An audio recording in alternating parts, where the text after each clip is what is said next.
दोस्तों, जय श्री राम, जय श्री श्याम, जय राधा रानी, जय गरुड़ पुराण। दोस्तों, हमने हमारी पिछली वीडियो में हमने गरुड़ पुराण के 10वें अध्याय के बारे में बताया था। दोस्तों, आज हम बात करेंगे गरुड़ पुराण के 11वें अध्याय की। तो चलो शुरू करते हैं। गरुड़ पुराण अध्याय नंबर 11।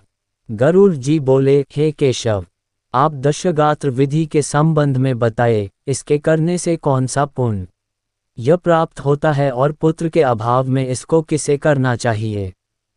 श्री भगवान बोले, हे तार्क्ष्य, अब मैं दशगात्र विधि को तुमसे कहता हूँ, जिसको धारण करने से सत्पुत्र पितृ ऋण से मुक्त हो जाता है। पुत्र पिता के मरने पर शोक का परित्याग करके धैर्य धारण कर सात्विक भाव से समन्वित होकर पिता का पिंडदान आदि कर्म करें। उसे अश्रुपात नहीं करना चाहिए, क्योंकि बांधवों के द्वारा किए गए अश्रुपात और श्लेष्मक त को विवश होकर पितारूपी प्रेत पान करता है, इसलिए इस समय निरर्थक शोक करके रोना नहीं चाहिए। यदि मनुष्य हजारों वर्ष रात दिन शोक करता रहे तो भी प्राणी कहीं भी दिखाई नहीं पड़ सकता। जिसकी उत्पत्ति हुई है उसकी मृत्यु सुनिश्चित है, और जिसकी मृत्यु हुई है उसका जन्म भी निश्चित है। इसलिए बुद्धिमान को इस अवश्यंभावी जन्म मृत्यु के विषय में शोक नहीं करना चाहिए। कोई दैवी अथवा मानवीय उपाय नहीं है जिसके द्वारा मृत्यु को प्राप्त हुआ व्यक्ति पुनः यहाँ वापस आ सके। अवश्यंभावी भावों का प्रतिकार यदि संभव होता तो नल, राम और युधिष्ठिर महाराज आदि दुख न प्राप्त करते। इस जगत में सदा के लिए किसी का किसी भी व्यक्ति के साथ रहना संभव नहीं है। जब अपने शरीर के साथ भी जीवात्मा का सार्वकालिक संबंध संभव नहीं है तो फिर अन्य जनों के आत्यंतिक सहवास की तो बात ही क्या।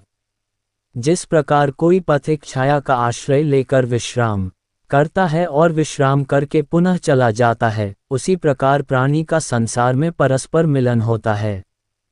पुनः प्रारब्ध कर्मों को भोग कर वह अपने गंतव्य को चला जाता है। प्रातःकाल जो भोज्य पदार्थ बनाया जाता है वह सायंकाल नष्ट हो जाता है। नष्ट होने वाले अन्न के रस से पुष्ट होने वाले शरीर की नित्यता की कथा ही क्या।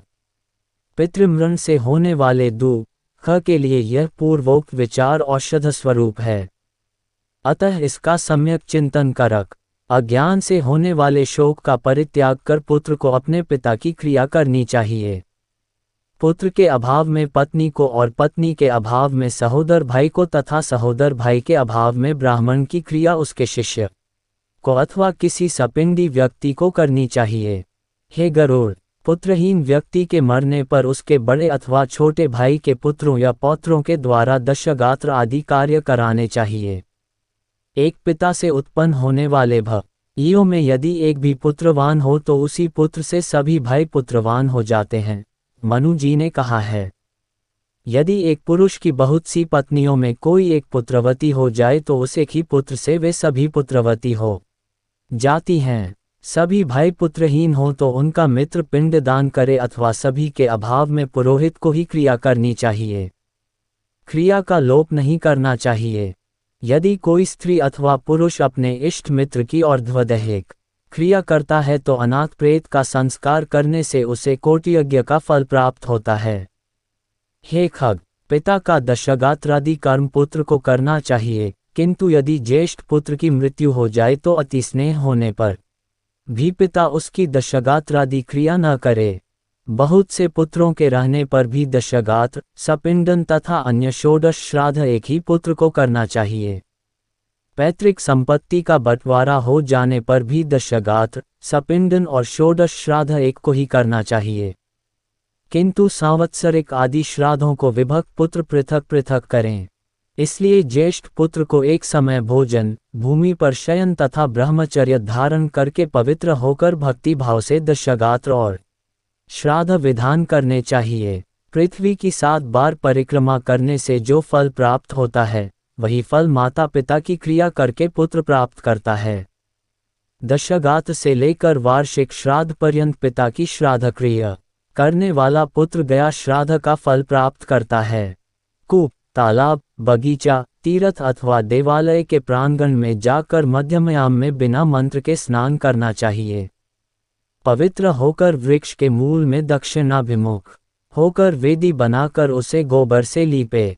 उस वेदी में पत्ते पर कुश से बने हुए दर्भ में ब्राह्मण को स्थापित करके पाद्यादि से उसका पूजन करें और अतसी पुष्प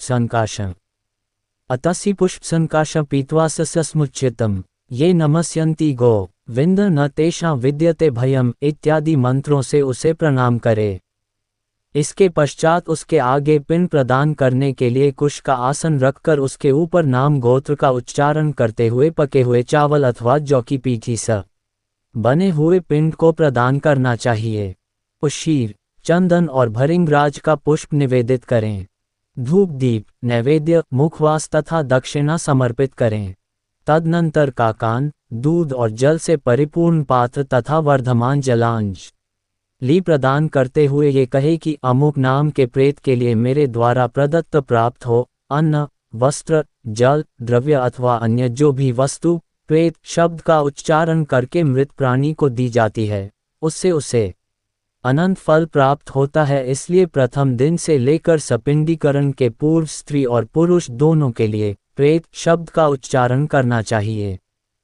पहले दिन विधिपूर्वक जिस अन्न का पिंड दिया जाता है उसी अन्न से विधिपूर्वक 9 दिन तक पिंड दान करना चाहिए। 9वें दिन सभी सपिंडी जनों को मृत प्राणी के स्वर्ग की कामना से तैलाभ्यंग करना चाहिए और घर के बाहर स्नान करके दूब एवं लावा लेकर स्त्रियों को आगे करके मृत प्राणी के घर जाकर उससे कहे कि दूर्वा के समान आपके कुल की वृद्धि हो तथा लावा के समान आपका कुल विकसित हो, कह करके दूर्वासमन्वित लावा को उसके घर में चारों ओर बिखेर दे।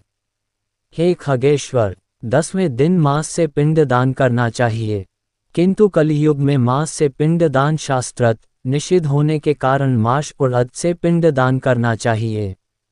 10वें दिन क्षौकम और बंधु बांधवों को मुंडन कराना चाहिए। क्रिया करने वाले पुत्र को भी पुनः मुंडन कराना चाहिए। 10 दिन तक एक ब्राह्मण को प्रतिदिन मिष्टान भोजन कराना चाहिए और हाथ जोड़कर भगवान विष्णु का ध्यान करके प्रेत की मुक्ति के लिए इस प्रकार प्रार्थना करनी चाहिए। अतसी के फूल समान कांति वाले पीत वस्त्र धारण करने वाले अच्युत भगवान गोविंद को जो प्रणाम करते हैं उन्हें कोई भय नहीं होता। हे आदि अंत से रहित शंख चक्र और गदा धारण करने वाले अविनाशी तथा कमल के समान नेत्र वाले देव विष्णु, आप प्रेत को मोक्ष प्रदान करने वाले हो। इस प्रकार प्रतिदिन श्राद्ध के अंत में ये प्रार्थना मंत्र पढ़ना चाहिए। तदनंतर स्नान करके घर जाकर गोग्रास देने के उपरांत भोजन करना चाहिए।